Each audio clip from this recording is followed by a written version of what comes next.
What's up, frigate chasers? In this video, we're going to show you how we repaired our leaky ballast tank on our MacGregor 26X. We will also cover why it started leaking and how to prevent it. If you gain anything from this video, please give it a like. The first leak we will cover is located next to the centerboard housing in the cooler storage area under the dinette. A word to the wise, fill your ballast tank during inspection and check for leaks. We had many suggestions from the internet trolls about how this leak got started, including the boat was obviously dropped. But one viewer nailed it.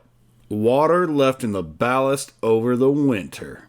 We stuck a little endoscope in the vent hole, and sure enough, even though we thought the ballast tank was empty after we drained it, it was not.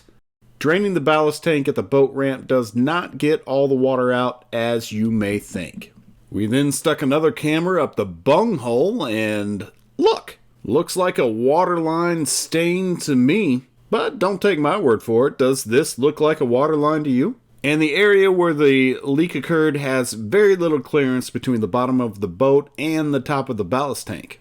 At some point in this boat's life, the water left inside froze, expanded, pushed up on the ballast tank, and caused it to crack.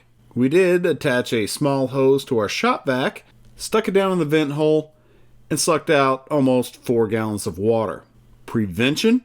Suck out the water and add a gallon of RV antifreeze at the end of the season, just to be safe. How do we fix it? Easy.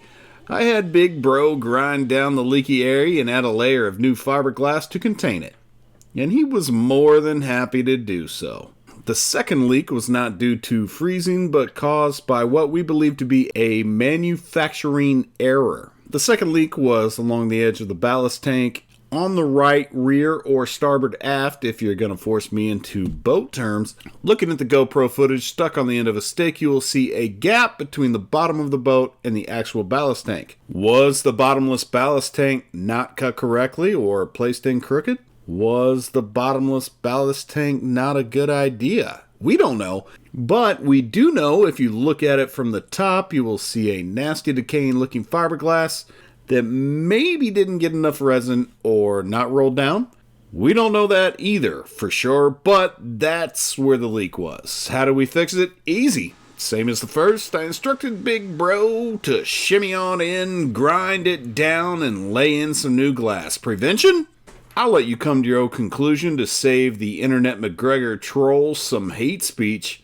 In the next video, we'll either be adding 2 batteries to the V-berth area or adding an axle to the trailer. You vote in the comments below.